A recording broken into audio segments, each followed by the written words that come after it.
Norm is starving to death inside Vault 31. But here's the truth most viewers miss. He's not the one trapped. Vault-Tec is. Because what looks like desperation in Fallout's Vault 31 storyline is actually the moment the entire Vault-Tec system begins to fold in on itself. Not through violence, not through rebellion, but through a single human understanding the rules better than the machine enforcing them. This isn't a survival story. It's a leverage story.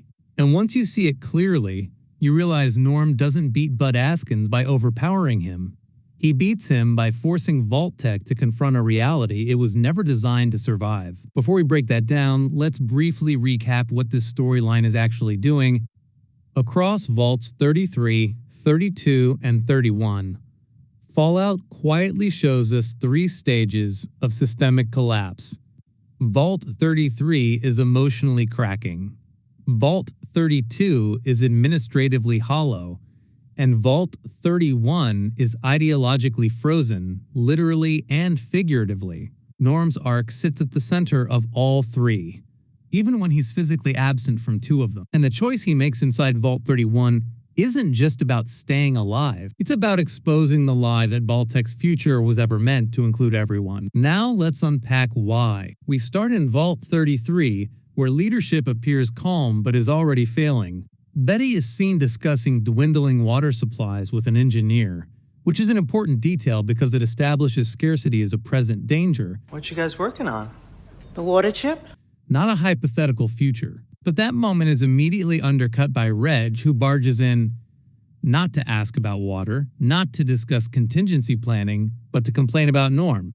Reg is upset because Norm has been sent to Vault 31 as part of the leadership exchange program, and in Reg's mind, that means everyone is getting promoted except him. This is classic Vault-Tec psychology at work. Status matters more than survival. Optics matter more than outcomes.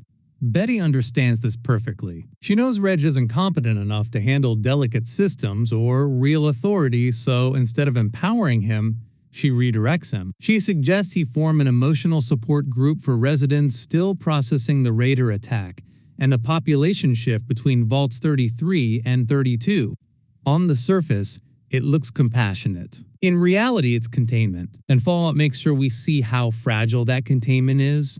Reg's therapy group almost immediately derails when participants start questioning Vault rules, specifically inbreeding restrictions. This isn't random shock humor. It's the show making a clear point.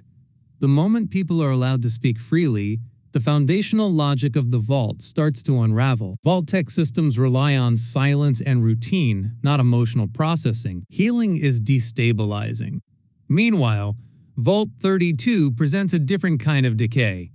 Davey complains to Stephanie about the geography of the Vault, framing it as a navigational issue. But what he's really describing is disorientation. People don't know where they belong.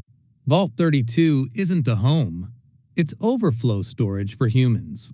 His suggestion to create better signage sounds trivial, but it's symbolic. When you need signs to tell people where they are, the system has already failed them. Stephanie's response, or lack of one, reinforces her detachment. She technically holds authority, but she doesn't embody leadership. Governance has become administrative, not human. That emotional vacancy becomes even clearer when Chet arrives with Stephanie's baby, asking for his job back as gatekeeper.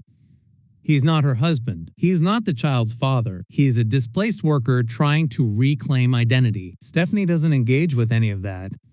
She wants him to keep watching the baby. The Vault has even nicknamed the child Chet Jr., turning a deeply awkward situation into normalized absurdity. Roles in these vaults are interchangeable. Parenthood, labor, and authority are just functions to be reassigned. Before Chet leaves, Stephanie asks him about the Vault's computers because she doesn't understand them. And this is where Norm's absence becomes critical. Chet tells her the truth. Norm handled that department. Norm understood the systems. Norm was the connective tissue. And now, Norm is unreachable because from Vault 31, Norm has disabled inter-vault communications. This is not a panic move. It's a strategic one. By cutting off communication, Norm prevents Bud Askins from influencing Vault 33 and Vault 32. He understands something vital. As long as Vault-Tec can guide leadership remotely, The system remains stable. Information flow is control. Sever that, and each vault has to confront its dysfunction alone. But this move comes at a devastating cost. Vault 31 has no food production, no water cycle, no community. Everyone except Bud is cryo-frozen. Norm is completely alone, and unlike Bud, he is on a biological clock. Starvation and dehydration aren't abstract threats. They are inevitable. Bud knows this. Bud doesn't threaten Norm. He doesn't raise his voice. He simply waits. Bud suggests Norm enter Hank's cryopod and sleep until Reclamation Day, the moment Vault-Tech's chosen population will emerge to recolonize Earth. Framed this way, it sounds like salvation, but it isn't. It's surrender. Entering that pod means surrendering autonomy entirely. Norm's body, timeline, and future would all become Vault-Tec property. Norm understands that once he's frozen, he stops being a person and becomes an asset.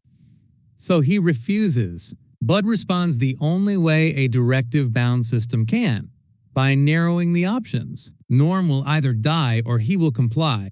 Bud doesn't need food. He doesn't need sleep. He can wait indefinitely. And this is where most viewers think Norm is lost. But this is actually where Norm sees the system clearly for the first time. Norm realizes something crucial. His life is not the most valuable thing in Vault 31. The cryo-frozen executives are. Bud's prime directive isn't to protect Norm, it's to protect Vault-Tech's future. Every executive in cryo represents corporate continuity. Their survival is non-negotiable. So Norm identifies a third option, one that doesn't involve submission or death. He threatens to wake them all. This isn't a victory move, it's a destabilization move. Waking every cryo-frozen executive would be catastrophic. Vault 31 cannot sustain them. There's no food, no water, no medical infrastructure for mass revival. Social chaos, biological shock, and immediate resource collapse would follow. And Bud knows this. Here's the key distinction. Bud isn't emotional, but he is constrained. He begins reframing options. He delays. He escalates persuasion. Those aren't signs of fear, they're signs of pressure. Norm has boxed the system into a no-win scenario. Bud can allow Norm to die, but doing so risks the collapse of Vault-Tech's most protected population. Or Bud can break protocol and open the vault to Vault 33 or 32 in search of resources, exposing secrets that were never meant to surface. Norm hasn't won, but he has forced the system to choose between its rules and its survival. And that's something Vault-Tec was never built to do. If the doors open, Norm gets more than food and water. He gets witnesses. He gets the chance to warn Betty, Chet, or Stephanie that the structure they live under was never designed to include them in the future. Not definitively proven, but heavily implied by the architecture of the system itself. Caretakers, not heirs.